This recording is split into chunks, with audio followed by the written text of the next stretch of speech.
Hi everybody, it's your girl Miss Shada B.A.E. Thank you so much for tuning into my channel. If you love what you hear and see today, please remember to like, comment, and even better, subscribe. If this is your first time tuning into my channel, thank you so much for tuning in, spending time with your girl. You're welcome here. Thank you so much. And if you want to hit the subscribe button, like, or comment, I'm open for it. Guys, I'm going to talk about the movie Antebellum.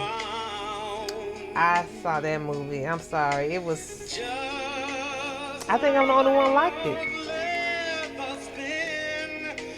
That movie had so many subliminal messages in it. You know, got me listening to Donnie right now.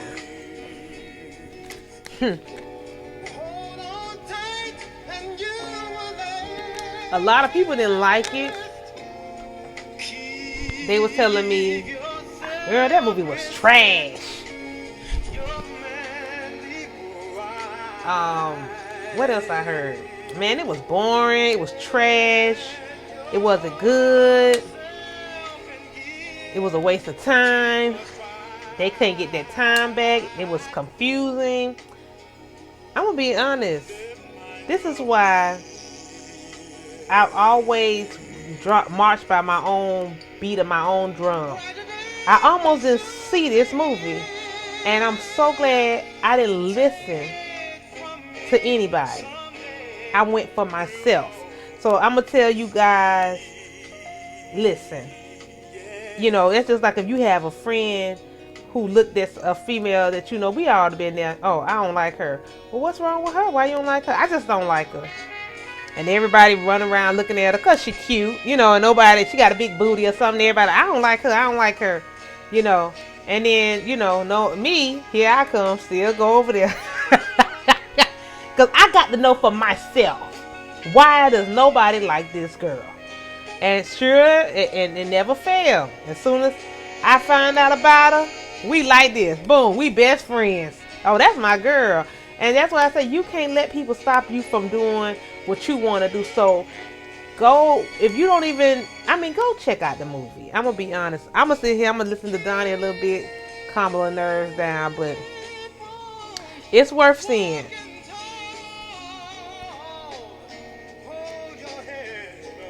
That's right, Donnie. Hold your head up high, baby.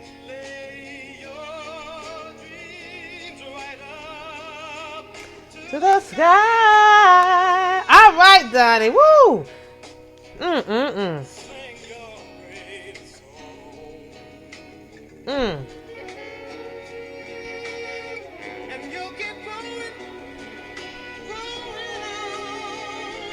Woo. Take it from me. Someday we'll all be free. One day, maybe one day, Donnie, but we still ain't there. Dang, Donnie.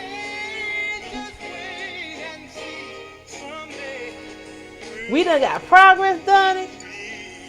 Dang, we struggling still.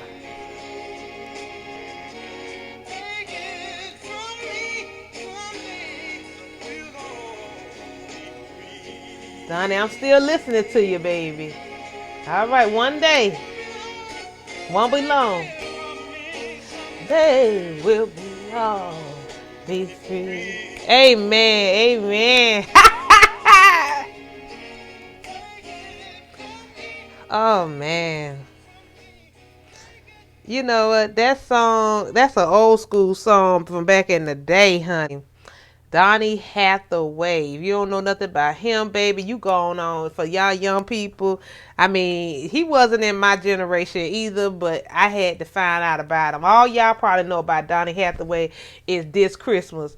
Y'all go and find out about Donnie Hathaway, baby. Okay, he was such a phenomenal artist. He was basically a genius. He's very underrated. So if you really want to hear a musician, if you really want to hear a man who have a beautiful voice, go check him out. This movie, okay, I'm trying this time because my friend was like, girl, you be telling the whole movie. Okay, I don't know how to do a review right. I know I don't have, she said, your video's just too long. You just tell the whole movie. Okay, well, all right. Yeah, I think I might be doing the videos too long because I be watching other people's videos and they sum these movies up in like 10 or 8 minutes and I'm still talking about an hour and, and 30 minutes. I'm trying to shorten my videos. Like right now, I'm already at 6 minutes. And so I'm trying to work on myself and cut these videos down, with the editing and everything. Even with the editing, I still get up to 45 minutes and I'm trying to learn how to stop there. I guess I got a lot to say. This movie was very enlightening in a lot of areas where we've been sleep at in a lot of areas. It was made by Bush and Renz.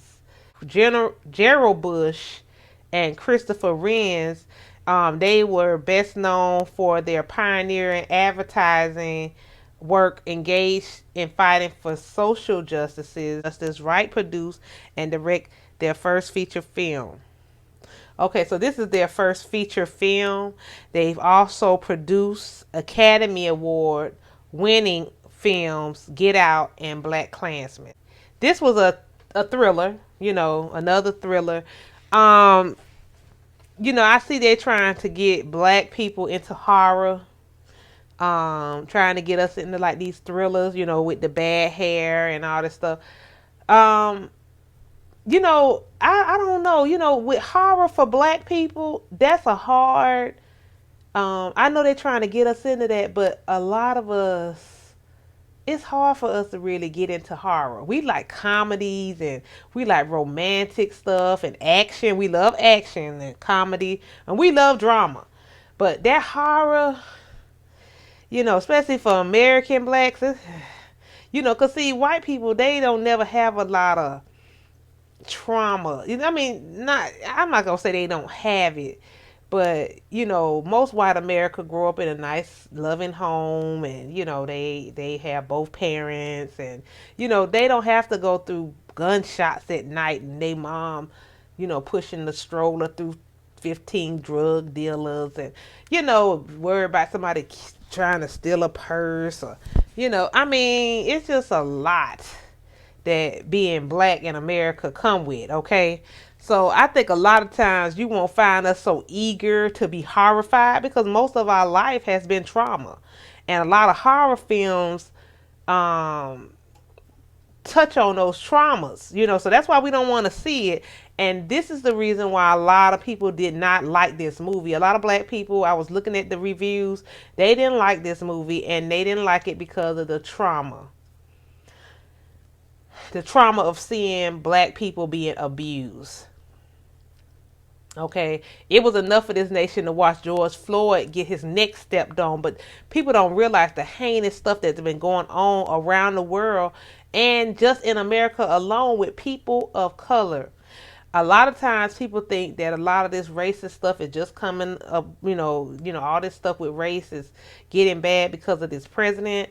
I beg to differ because I think why it looks so bad now is because of the fact that we have cameras. It probably was even worse back in the day. Imagine if people had cameras back in the day, if they had camera phones. I mean, a lot of this stuff we used to hear. They'd be like, well, don't go down 12th Street. Well, don't go down.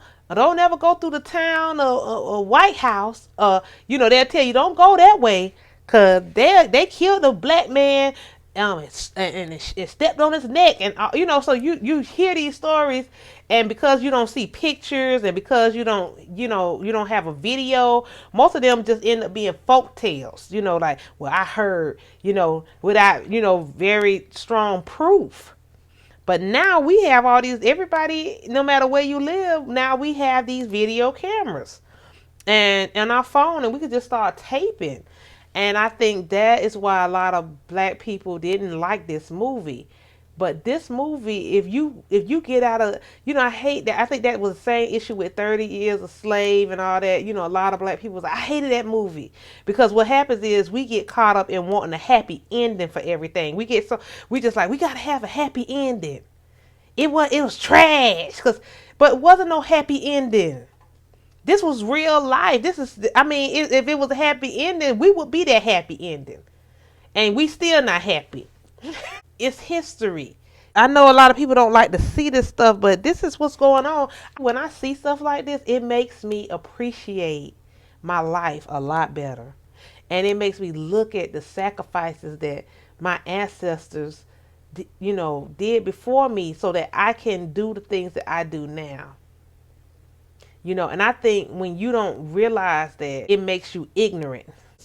You just be like, well, that's what they did. That's in the past. But no, the past always have its way of repeating itself in its history.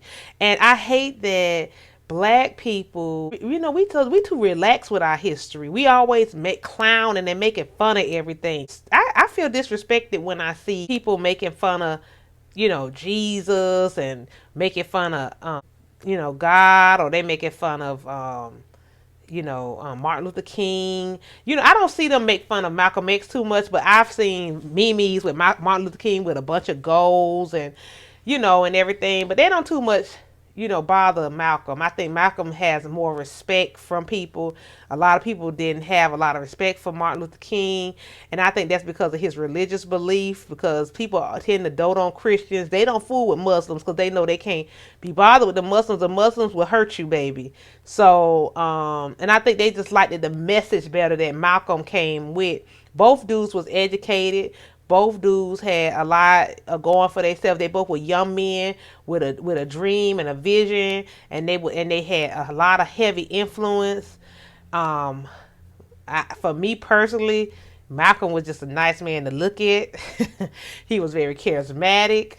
Um, I could listen to Malcolm X all day. I could watch his videos. I mean, he was very nice looking man, 6 feet or better, very attractive looking man.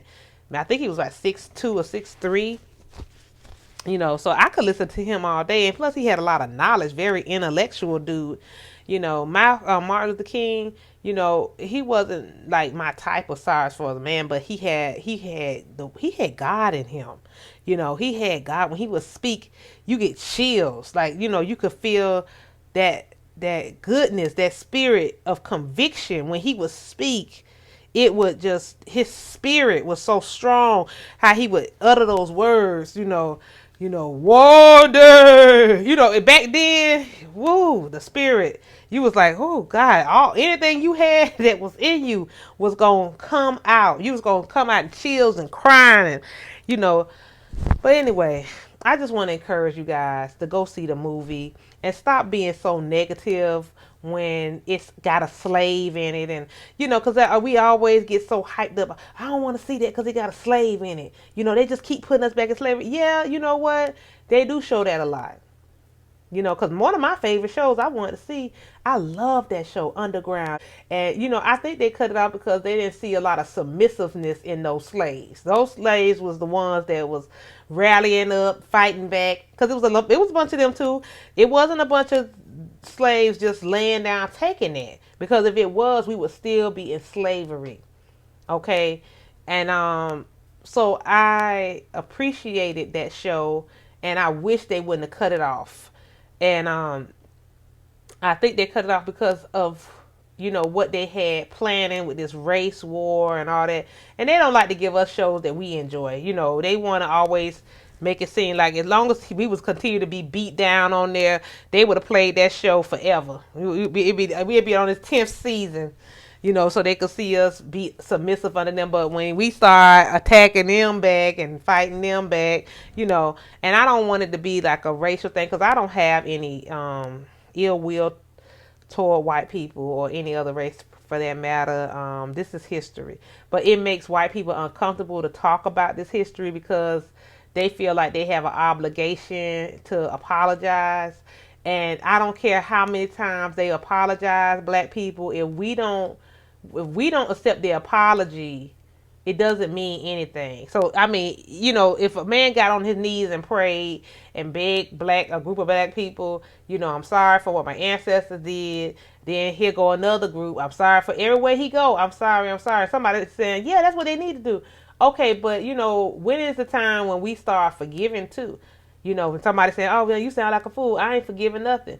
Okay, well, I'm not saying forget, But I'm saying we can start healing. We need to start somewhere. I think that will start our healing and start projecting things into another level for us if we can start, you know, not only whites apologizing, but blacks accepting it, you know, so we can start moving forward. But anyway, let me talk about this movie because I'm gonna be talking about everything. The movie was about a successful author named Veronica Henley. Homegirl was bad, honey. I mean, from head to toe, visually stunning. She's played by Janelle Monáe, which is a beautiful queen. She's gorgeous. Those colors she was wearing was popping. First of all, the cinematography for this movie was off the chain. They had some beautiful colors in the sky. It takes place. It starts. It has like a setting of the 1800s era. You know, that's when they had the Confederate. You know, the Confederate troops. You know, you see this beautiful land with grass and flowers, and this little baby girl running around, and a lady coming downstairs with a beautiful gowns, beautiful gowns. You know, just coming down with beautiful gowns. Shout out to the Queen of Soul. We miss you, baby. Queen of Soul, Aretha Franklin. Beautiful gowns. Beautiful gowns. So anyway, she comes downstairs. We see three slaves. One they carrying on a horse. The other one is with a man. It's a man and a woman. The man got some kind of thing on top of his neck and head. They wrestling, and then the other one, it was a woman, and it appears to be that the woman and the man, it had some kind of relationship. I'm assuming that was his wife. That woman was played by a model. Her name is Akchak Majak. Beautiful woman. She reminds me her style, like almost like she's one of those models that can actually, like, kind of like Grace Jones, where they can actually kind of give you a strong masculine look but still be feminine, you know, and they have this beautiful feminine look. There's a name for it, but I can't think of it. But anyway, she's gorgeous, and she's running away from this soldier that's sitting on a horse, and he follows her horseback, and she's running. And one thing that I noticed that was weird, that she had on a gold cross chain, and she had, like, you know, like today, like a nose hoop in her nose.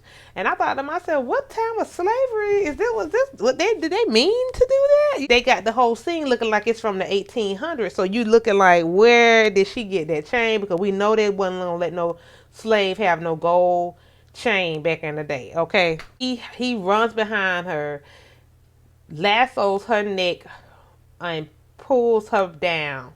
And when he does that, he grabs her to the ground, and she's telling him, kill me, kill me. Okay, she's like one of the ones, I don't want to do this, just take me out.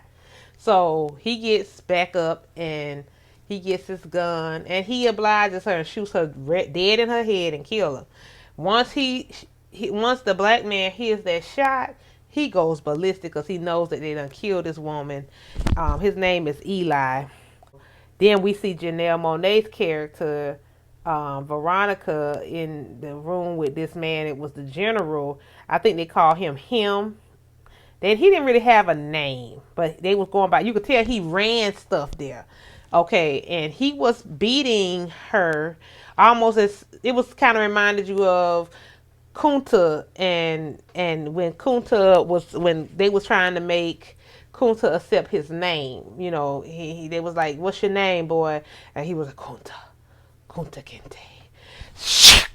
You know, crying again. It's not funny, but I'm just trying to say it just reminded you of that. Kunta, what's your name, boy? Kunta Kinte. And I mean, we watched Kunta get beat down. If you ever seen Roots, if you haven't seen it, please go see it. I know the new generation, y'all don't like to see a lot of this stuff, but you need to see it, because if you start watching some of this stuff, it's not about hate. It's about being grateful for where you are now. Don't look at it as I'm looking at it because I can hate white people. That's not what you need to. You need to know your history. You need to know that, you know, that this stuff happened. Because, see, y'all mentality is like, you know, you feel like you deserve everything and everything, but you don't know what people had to do to get you there. The stuff, the liberties y'all have, they didn't have that. No, black people didn't have that, and I know it's hard for y'all to fathom because y'all done had everything y'all whole life. But just watch this. You know what? Go get Roots by Alex Haley and watch it. It has some great actors in it. You know that you might recognize.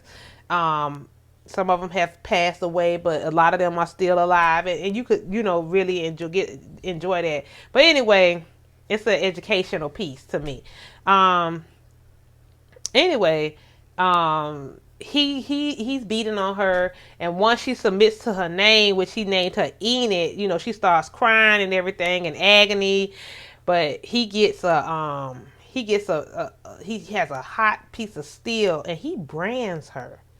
Oh my God, she starts crying and sobbing and stuff, and later on that day, the next day, after she, she's still, it seemed like she done gave up. Like she done realized, because it seemed like she probably had done ran away several times, and they tired of her running away.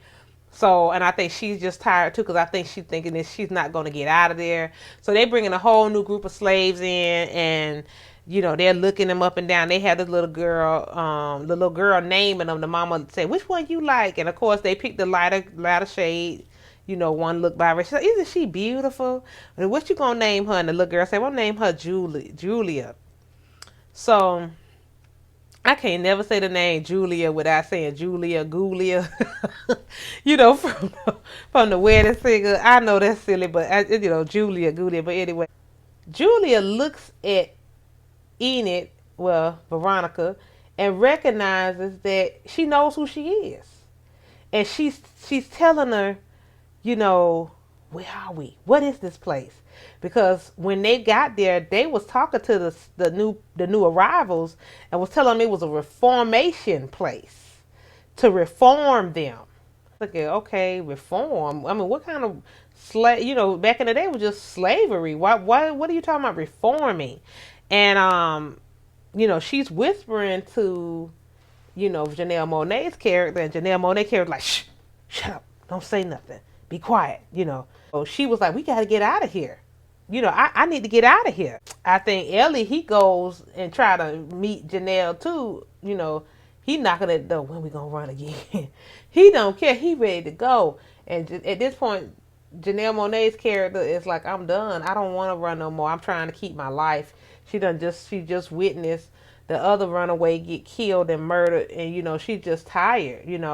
And the young girl Julia, when she seen that, she came back to Janelle Monáe asking her when we gonna leave and what we gonna do, and Janelle was telling her no, it's not time, da da da, whatever. So she tells Janelle Monáe's character, "You're not a leader, you're a talker," you know, which we have a lot. To me that term was almost like something current, because we have a lot of people in position that talk the talk, but they don't walk the walk. They don't want to stand. I mean, to be honest, if we have any leaders, they're gonna. If you take a leadership position, to be honest, you might as well. That's a suicide mission, basically, and nobody wants to die. So that's why we don't have any leaders, because nobody wants to die. The slaves are working. They picking cotton, baby. It's like they out there all day working, working, working, working, and they look like they had some kind of event going on for the troops. And him, the general, whatever he was talking to them and talking about preserving their way of life. He was like, we got to do all we can to preserve this life we have. And he was like, I got these sapphires out here. They willing to do everything y'all want. He had the black women lined up around him, and he said they'll tend to y'all desires. Y'all just eat, drink, and be merry. I was finding out that sapphire has a meaning. Is mostly about an angry black woman. It was a reference to the angry black woman, but he was telling them they was there to please those men. And one of the men, Daniel, was sitting there, and his friend was coaching him to speak to Julia. He looked at Julia. He said, "I like Julia. Julia, beautiful." And they said, well, we setting that up. So they set it up for him to sleep with Julia or hook up with her. But Julia is pregnant. She was pregnant before she got there, and she told that to Enid Janelle Monáe's character, Enita, said, "Don't you tell them people that. Please do not tell them you pregnant." So she kept it a secret. But when she seen that Daniel seemed to be a nice guy, because Daniel seemed to be shy and he really didn't want to, like, he wasn't really into what was going on there. And when they got in the room together, she began to talk to him and open up and start saying, hi, I just want to tell you thank you for calling me beautiful back there, and I haven't heard that in a long time, and that was so sweet. And she was like, how you get to be so sweet? You're not like the rest of those guys. You're not like them. You're not like them, And I think that's where she hit a nerve with him, because he seemed to be the type of guy who was a follower and wanted to fit in. Because the minute she said, you're not like them, that thing went crazy. Boom! He started hitting her, kicking her. Did I tell you to speak to me? Wasn't you told to be quiet? He was like, I'm just as strong as them. I'm just as such as them. I'm just as, because it was like he must have heard that before, that he wasn't like them, or they didn't accept him or something like that. And he went crazy on her. And he started kicking her. He kicked her in the stomach really hard. And he said, you better tell them I slept with you too. If they ask you, you better tell them I was with you. So the next day, she come out there to pick cotton, and because all of them was out there picking cotton, but she wasn't up to it because she was miscarrying. She didn't know she was miscarrying, but she was. And she goes over there by Janelle Monáe's character, and then the man, the overseer guy, he gets bossy with her and started telling her she was late. He ain't gonna tolerate her being late, and all of a sudden she starts bleeding. So she was miscarried, and she realized that's what it was too. And she started screaming, and he was like, "What's going on with y'all, girls? What's going on with y'all?" And this part was it was sad, but it was kind of comedic, funny. That I guess they tried to bring a little because it was just a very stressful film for a while. It was the guy Eli. He was down there picking the cotton, and he was trying to distract him from coming. He was trying to distract the overseer from coming over there, harassing Janelle Monáe and Julia, and you hear him at the bottom. He talking about cracker, and he turned around and said, "What? What you said, boy? Wait a minute, I'm gonna deal with you later." But he came back over there. He saw her bleeding, and he was like, "Ugh, well, go on and handle that." And she said, "Well, I need to go with her." He didn't want to let her go, but he went on and let her go, and she miscarried. And she left her alone, and I hate she left her alone because she committed suicide. She just could not take it. She was going through that postpartum. She had done lost her baby. She's in this place. She just was having a hard time. Janelle Monáe or Enoch, her characters helping Julia, the overseer guy sends Eli into, they had like a cremation center where it was like a room, and they would set fire to it and it would burn. It was like they was cremating people in there, and he told them we need to clean that out. So he sent Eli to clean out. When Eli went in there to clean out, he saw his wife chained, and he started breaking down crying. He saw the remains of his wife. He just broke down. And then that night, Enid, she tries to sleep. She been raped by this him guy. He got her in there every night. He sleeps with her every night. And, she turns over and starts kind of, crying a little bit, because video stopped. So anyway, she tired of being raped by this nasty old man every night. He humping on her. So she laid in the bed kind of looking sad, like she crying and stuff. And all of a sudden, guys, you hear a cell phone ring. Ring, ring. Like, what the hell? Like, what this is? And then we see her laying in the bed still, but it looked like she's in a nicer bed. And it's in a modern home. And all of a sudden, we see her hair look good. And she wakes up to this beautiful bed. And she looks on the side of her. And a beautiful black man across from her neck. And then cute little baby girl, Kennedy, come. So it's like she had a bad dream. It's like, okay. So, you sitting there thinking, okay. All this slavery stuff we done seen, now it's like she had a bad dream. And in this world, and she's a talented writer, very known in the United States. She's she's on television. She's well respected. We see her credentials hanging on the wall. She lives in a beautiful home. We see her talking on her laptop with Elizabeth, and Elizabeth tells her that she's this talent scout, looking for talent. And she's like, okay. But when she's talking about her book, she was like, well, tell me what you like about my book, thinking this lady like wants to know about her, wants to learn about her book. This lady is like condescending. She's like ignorant. I mean, she's rude. I mean, she's like saying all this racial, underlining racial remarks and stuff. And I think, Veronica was picking up on it. And she was like, you know what? I think we're going to end this. So she ended the conversation because she was making Veronica uncomfortable, especially when her daughter came in the room. And she was like, oh, my daughter, she'll be a great playmate with my daughter. And she was like, I'm finna end this now. Because see, one thing about anybody, they don't play about their kids. Okay, so her book is successful, and we meet her friend. We meet Dawn, Veronica's friend, played by Gabriella Sidibe. Gabby is a beautiful girl. Anyway, I just had to say that. So anyway, on this clip, we see before Dawn comes to visit, we see Janelle Monáe character Veronica is in a session with a yoga instructor. She's doing yoga moves and stuff. We hear a knock on the door, and then we see that's Dawn. Gabby, I can't say her name, guys. She played on Empire as Becky, and she played on Precious is I can't think of her name. Maybe it was Precious.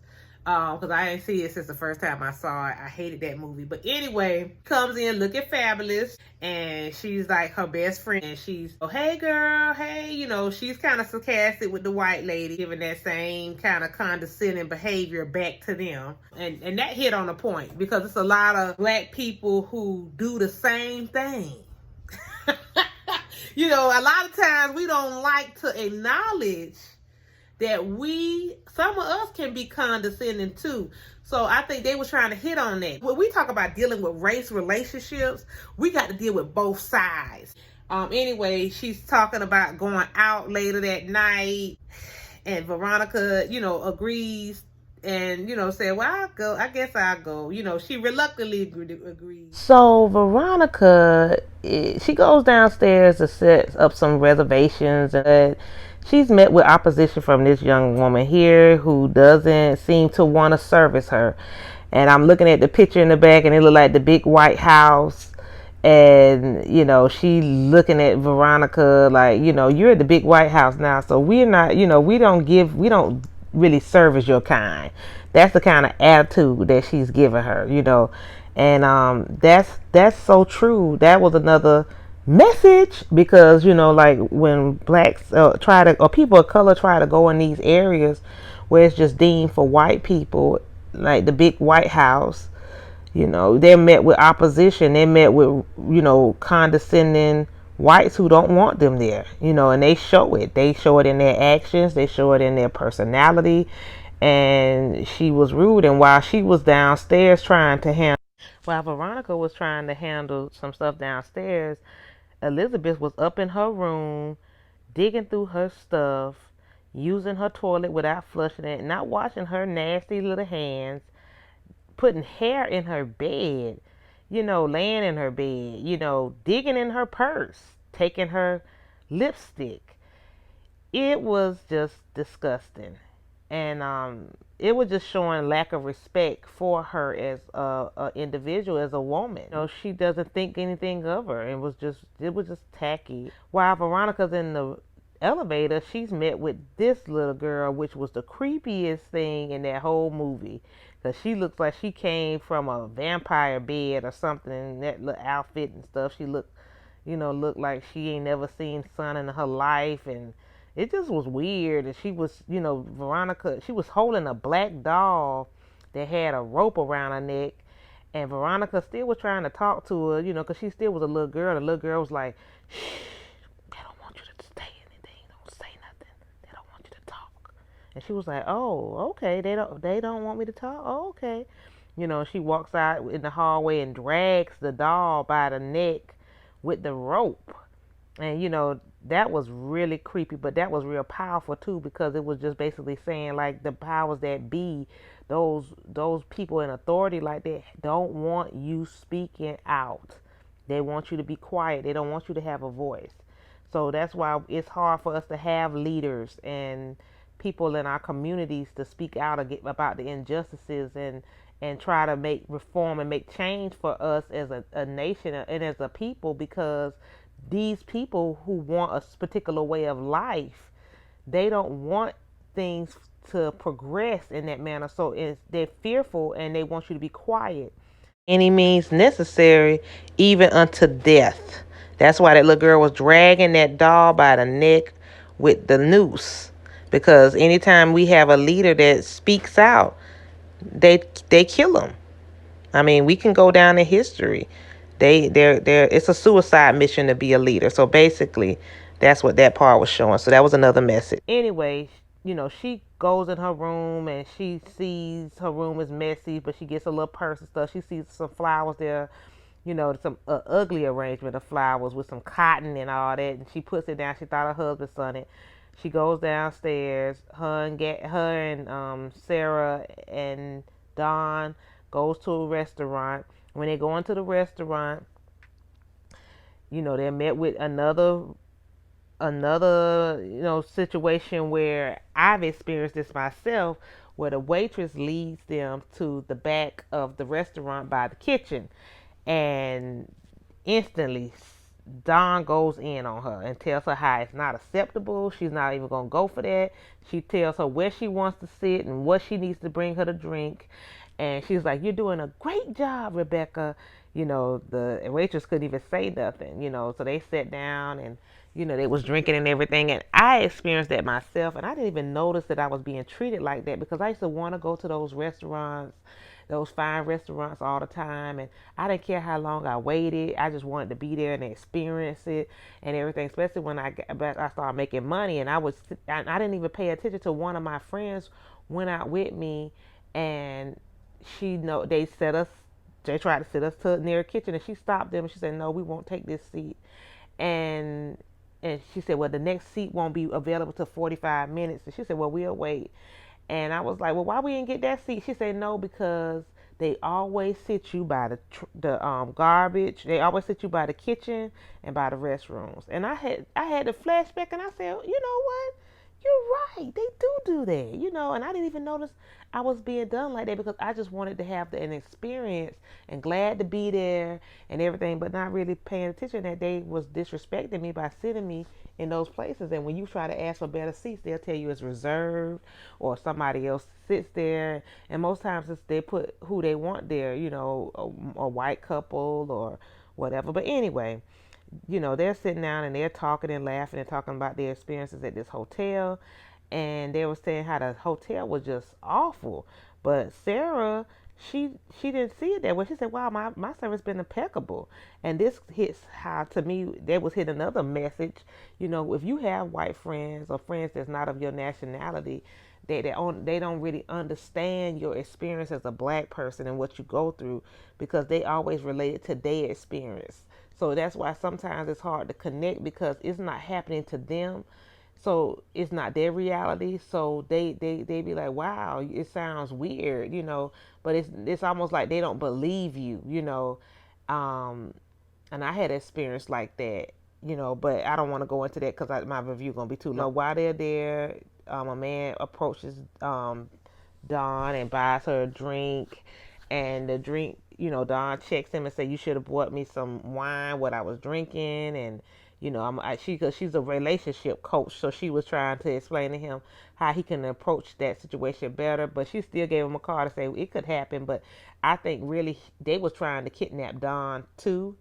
But anyway, go out and try to take a photo. They getting ready to leave, and Veronica notices that her lipstick is gone. She's like, "Wow, I thought I had it in there," but they take a photo anyway. And what she assumes is her Lyft driver pulls up with the music blasting, And this was weird to me because she didn't even check to see who was driving the car. She didn't ask the driver before she got in to cut the music down because it was very loud. And I thought that was very dangerous that she didn't even, take knowledge of that. And she just got in the car and was just texting. I guess because she was distracted just from texting. But she's sitting in the car and she's texting her husband back, and the husband saying, "I didn't send you those flowers." So, she's trying to figure that out. And, Don and Sarah's Lyft driver comes and they're calling and texting they're calling, texting Veronica, and, they're laughing. But she's like, "I can't hardly hear you." So she's asking the driver to cut the music down, which the driver's not trying to cut the music down. And Sarah and Don is in the car just partying, flirting with the Lyft driver and everything. And their cars are so close together, but it's like they fork away from each other. But before they actually forked away, at this point, Veronica gets a call from her Lyft driver. She's like, "Well, no, I'm in my car. You have the wrong number. I'm in my car right now." And she's like, "Well, I'm here. I'm here." And then she's like, "Ma'am, could you please, whoever this driver is, could you please cut the music down?" But comes to find out the driver's Elizabeth. Once she realizes that, she tries to get out the car, but Jasper jumps from the back of the seat and start wrestling her. And she's being kidnapped, and her friends are like so close, driving near her, but they're so busy partying, they don't even see. They're distracted. They don't even see. And that was another message, because it's like sometimes we get so caught up in our own personal life, partying, having a good time. We don't even see what's happening in plain sight. Veronica was being kidnapped, and I think it was hitting on like kidnapped women being kidnapped and young girls being kidnapped and everything. So that was very powerful too. So, once Veronica is kidnapped, we see she's back on the plantation. So that gives us an idea how she got there in the first place, because we never knew. We understand at this point that this is not based in 1800 like we initially thought, but this is something that's happening in modern time. Okay, at this point, um, when she's back on the plantation, they're out there picking cotton again. And while they're out there picking cotton, Julia doesn't appear. And Jasper's going and ranting and raving and saying how he won't be so nice on her this time, and she was supposed to be here. And when Veronica goes to look for Julia, she goes in and finds Julia hanging. Julia committed suicide, and it's probably from being just losing her child, being depressed, being scared, so she, at that point, Veronica is like, "You know what? I'm not staying here no longer. I got to get out of here." During the course of this movie, we had noticed that Veronica was doing all kind of flips and stuff, and step in her cabin. She was like testing the wood on the floor to see if it creaked and everything, and she kept putting this lard substance on brackets in the door, I guess, to eliminate the sound. We didn't know what was going on at the time when she was doing this, but now that after I watched the movie, I understand what she was doing. So, she tells Eli, "Tonight's the night we're gonna leave." So they plan to leave that night. Eli starts singing a cold song to let people. He was doing this so that he could let the other kidnapped professionals know that we're leaving again tonight. We're gonna try to leave again tonight, okay? So that evening, Veronica played the role again, and him came in to rape her once again and fell asleep. And while he was sleeping, all the practicing that she had been doing in the cabin to be able to leave the bed without a sound, she attempted to do it again and was very successful. And once she got out the cabin, her and Eli grabbed him's phone, and they realized they needed his face to get access to the phone. So when they went back in the cabin, they got into a fight, and both of them it was a struggle fight for their lives. And during the fight, him was able to get the upper hand on Eli and murdered Eli. And that's when Veronica stabbed him in the stomach. So Veronica goes to Eli's body and she touches his chain and his chest and she whispers, Professor. And that lets us know that Eli was educated. Eli was a professor. And maybe his wife was educated. And I mean, Veronica herself was very decorated. And now we understand why this was a reform center, because that let us know that everybody that was there was somebody that they was scouting, that they felt was a threat, that they felt that was, they was educators, they was important people, they felt threatened by these people. So these wasn't just some regular black people that they targeted. These were people that was influential. So that goes back to the statements, that message where a lot of blacks always say, well, it wouldn't have been me. It couldn't have been me. I wouldn't have did it. But, they was subjected under this situation where they either was going to choose to live or survive. At this point, they just was trying to survive, because if they resisted, we seen what happened to the professor's wife. They kill you. You were not going to leave that plantation, because, I mean, for obvious reasons, it would shut everything down. And they didn't want to change their way of life, the way they were saying, we have a way of life we're trying to protect.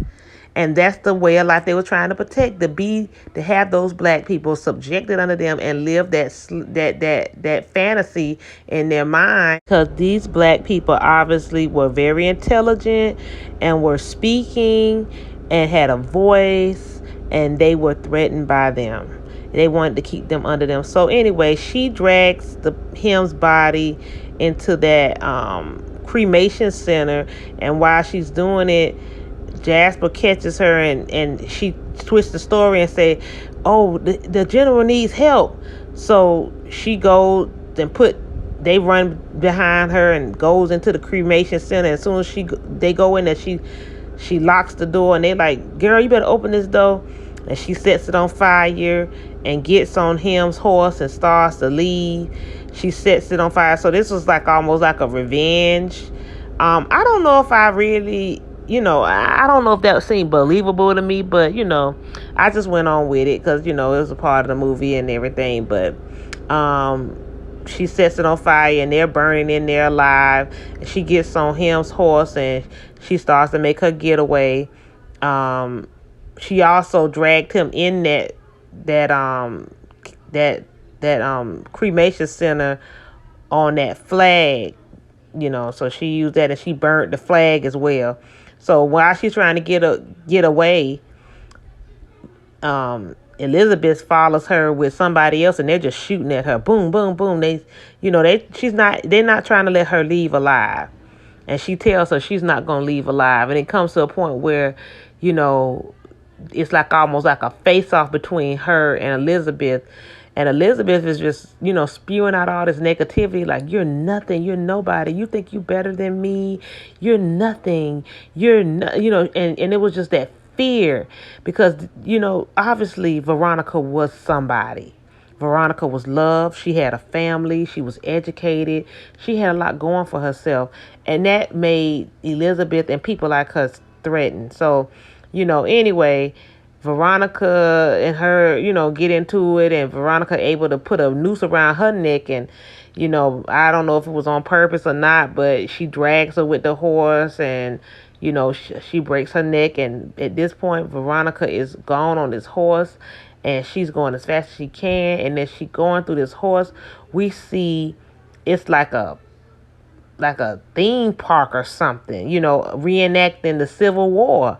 And it's men trying to chase her, but they stop because I guess this is how they're making their money. It's on this large piece of land. So they have a theme park, called Antebellum. And but so that's why you see all this, smoke and guns and stuff. And she's kind of freaking out, because she's riding on this horse and she's getting out. She's finally finna get free. And the cinematography on this was so awesome. Like, I'm just watching the background and her face. Janelle Monáe played this part. And I really respect her as an actress. She's really a great actress and really pulled this movie. I mean, she carried this movie very well. And but anyway, She's, screaming, and, and then we realize that she's gone, and the FBI's there, and they're shutting everything down. They're taking witnesses that's there. They're taking their reports, and they end up mowing Antebellum down. So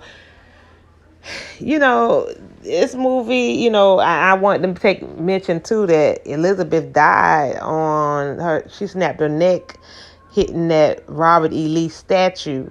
So that was a symbolism too. Breaking the neck of racism. It was very it's a lot of symbolism and stuff in this movie. It's so many other people saw so many different things, and I mean, if I can keep nitpicking over this movie, I would have a 2 hour long movie, and I'm already really over my time. But I think you should see the movie. I give it a 2 thumbs up. If you want to see something interesting, don't look at it in a negative perspective. Try to look at it in what they're trying to tell you, that your voice is important, that, even, people don't like to see change. People don't want to see you elevate and fly. But, I really think that this was a very great movie and shouldn't be overlooked and shouldn't be subjected to just being a fantasy. Because I mean, who's to say they don't have something like that now? But I'm a conspiracy theorist, so I don't look at this as just another slave movie. Because to be honest, I feel like as Black Americans, we hold on to the negative stigmas of slavery, but not looking at those people were heroes. Don't look down on them. We look down on them. No, they were heroes. Who else could survive that kind of trauma and still build this whole country and still raise children and still have babies that produced in the more babies? Who else does that? It's because of them we're here now. They could have gave up. They kept fighting so we can have the life we live now. So don't look down on them. It's sad that we still have to fight for something that was abolished in the 1800s. We still aren't free. Even though our ancestors fought, we're still fighting.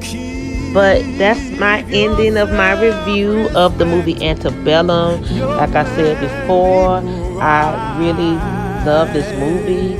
I give it 2 thumbs up, and I feel like everybody should see it. See it for yourself.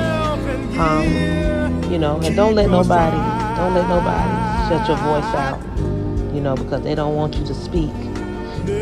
Anyway, I hope you enjoyed my video.